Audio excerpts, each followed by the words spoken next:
अस्सलाम वालेकुम रहमतुल्लाह। वित्र इशा की वित्र की नमाज में रफ़ादैन करना है या नहीं? अहमदुहु व नसल्ली अला रसूलिहिल करीम, अम्मा बाद। सबसे पहले तो ये कि ईशा की नमाज अलग है और वित्र की नमाज अलग है।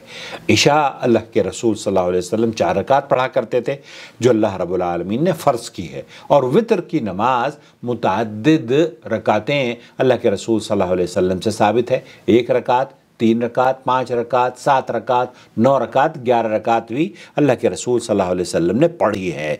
आपका जो सवाल है कि वित्र की नमाज में रफ़अदैन करना साबित है, समाहत शेख मोहम्मद बिन सालेह अल उसैमीन ने फरमाया कि जो रफ़अदैन है वो 4 मकामात पर है। तकबीर तहरीमा कहते वक्त, रुकू करते वक्त, रुकू से सर उठाते वक्त, और पहली तशहुद से खड़े होते हुए, तीसरी रकात के लिए खड़े होते हुए। ये 4 मकामात हैं जिनमें रफ़अदैन करना साबित है।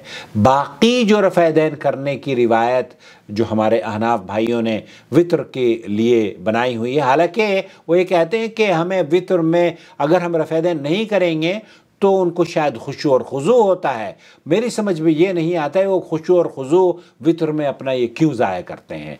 वित्र की इस रफ़अदैन की कोई हैसियत नबी करीम सल्लल्लाहु अलैहि वसल्लम से सही अहादीस में वारिद नहीं है।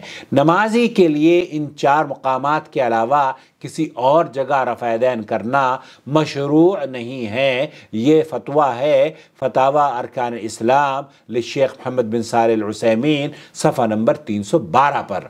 तो आपको अगर नबी की सुन्नत के मुताबिक वित्र पढ़ना है तो वित्र में 3 रकातें अगर आप पढ़ती हैं तो 3 रकातें इस तरीके से पढ़ें कि 2 रकात पढ़ें, सलाम फेर लें, और फिर 1 रकात पढ़ें। ये 3 रकात हो जाएगी शफ़अल वत्र। फिर उसी तरीके से अगर आप 3 रकात पढ़ना चाहती हैं तो 1 रकात पढ़ें, दूसरी पढ़ें, तीसरी पढ़ें, और उन बीच में उसमें तशहुद में ना बैठें बल्कि आखिर में तशहुद में बैठें। जैसे कि मेरी वीडियो आप देख सकती हैं, बल्कि सारा मेरी नमाज़ी ने पढ़कर भी दिखाई है कि किस तरीके से 3 रकात वित्र की नमाज पढ़ी जाती है। तो ये जो नमाज में वित्र में जो रफ़अदैन आपने पूछा है, ये शेख मोहम्मद बिन सालेह अल उसैमीन रहमतुल्लाह अलैह फरमाते हैं कि 4 मकामात पर नबी करीम सल्लल्लाहु अलैहि वसल्लम से रफ़अदैन साबित है, बाकी रफ़अदैन साबित नहीं है। तो वो जो वित्र की नमाज का रफ़अदैन है, शेख अब्दुल अज़ीज़ बिन बाज़ ने फरमाया कि वो तो साबित ही नहीं है, बल्कि बाज़ अहले इल्म ने उसको बिदअत करार दिया है। तो उसको ना करें, बल्कि नबी की तरीक़े के मुताबिक नमाज अदा करने की कोशिश करें। उम्मीद है वज़ाहत हो गई होगी। वस्सलामु अलैकुम व रहमतुल्लाहि व बरकातुहू।